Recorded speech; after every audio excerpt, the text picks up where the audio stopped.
solid rosewood next, and but you know, there's a lot of other woods that you can use. Certainly, these are the traditional woods, and people tend to stick with them because that's what's been used over the last 100 years. You know. Here you have your bridges here, huh? Yeah, these are a couple bridges. This one is going to it's going to be used on this current guitar. This has got its final coat on it. I'll wait about a week before I buff it out. Actually, I don't really buff this to a sheen. I leave it a more satin appearance. And this design works for me. It's a little bit a departure from the traditional type bridge, but I feel it looks good. And with the contrasting appearance to it, with this being buffed to a semi-gloss and the top being glossy, I think it looks, as you can see in this guitar, you know, I think it works. Yeah, it's beautiful. Is that rosewood? This is rosewood, and rosewood is not an easy wood to work with. It's a tropical wood, and you know, the thing with tropical woods is that they're really beautiful, but they're really oily, so they're hard to work with. You really have to you gotta fill the pores. This took like about 8 coats of sanding sealer with the lacquer on top of that to finally get all the pores filled up. Oh. So. And is that plastic that you've got protecting? No, that's actually bone. Oh, that's bone. That's bone. Yeah, it's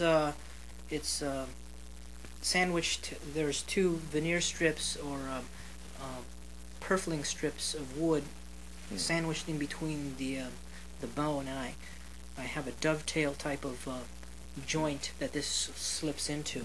So there's pretty much no way I can actually put this in here without any glue, and it would probably hold because of this dovetail joint. And then the bridge itself, is that also bone? That's also bone, right? I put that and shape that after this is actually glued to the top. When you put the frets down, how do you measure the frets out? Well, I can show you that. Why don't we? This is a jig that I made to make the slots in the fretboard.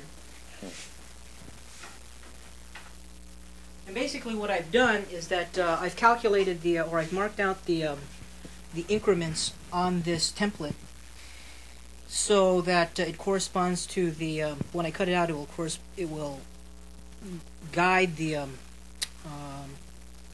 this fingerboard through the saw, so I can get the exact slots lined up with the markings.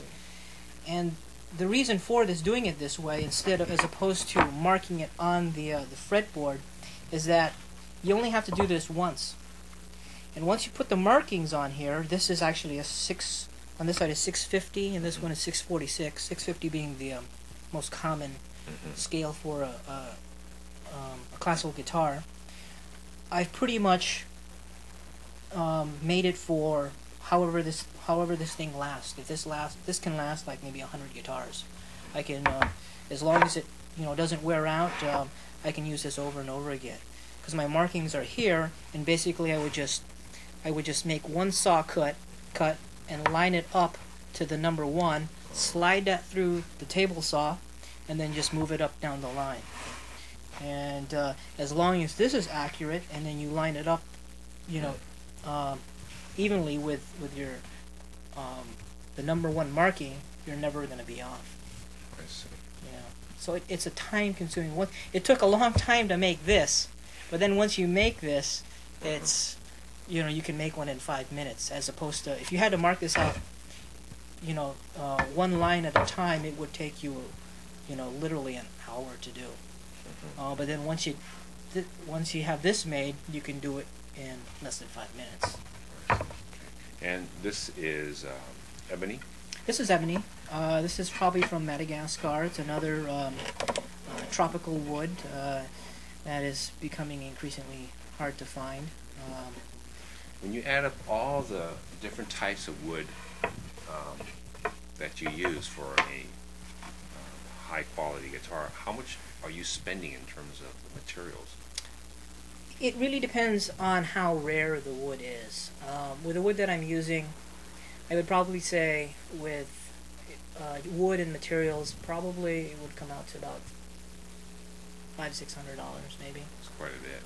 which is quite a bit. But you can also People are use still out there trying to find guitars for $200. you can actually use a a rare set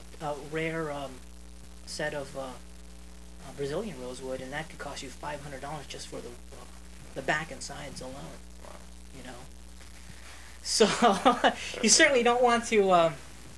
You want to be careful with it and not ruin it, because you can easily ruin it just running it through the planer and it falling apart. There goes $500. Yeah, but yeah, the materials that I'm using, which are pretty good quality wood, would cost around $500. That's everything. That's all the strings, the tuners that I'm using, and everything.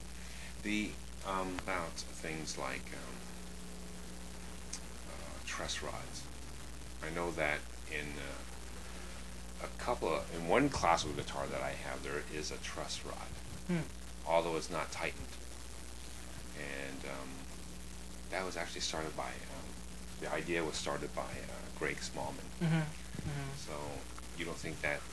Well, I've seen other guitars with truss rods, and it's something to speculate, because with nylon string guitars, you wonder if it's actually needed, because there's not really that much tension as compared to a steel string. I reinforce my necks, and I can show you what I use. I use graphite, and basically this works. Thick. Yeah, works in place of the truss rod. Basically, this graphite is stronger than steel if you measure it per weight. It's amazingly rigid, and what I do is I route out a slot, just like you would, if you were to put a truss rod in there, and I put this in there instead. This is lighter than the wood itself, but yet stronger than steel. So of course there's no adjustment that you can make on this, but I think it does the job. And is that glued in? It's glued in. I use epoxy glue to glue this into the neck. So there's quite a few modern techniques that I'm using in building guitars. At what point do you start with the sides and the backs of the guitar? I can start that at any point. I can show you the jig that I made, that I bend the sides with.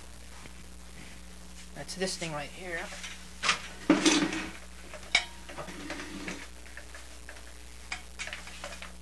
And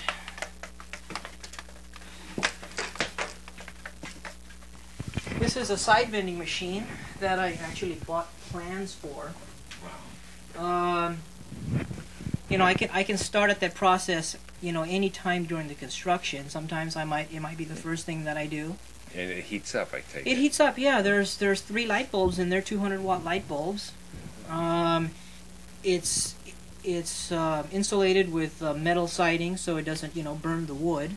I've got a timer hooked up to it, and basically you stick in the thin rosewood, and you bend the sides. It'll heat it up, and it works fine. Some people make it on a hot bending pipe, which is the traditional method. Yeah. I've heard of he was putting it into water and soaking it and drying it, and soaking it. There are so many different ways. It's unbelievable, that you can do it. But this works for me. It's very accurate. You get the same dimension each time, and if you were to come out with a different shape, all you have to do is just change this middle part here, and there's your new shape.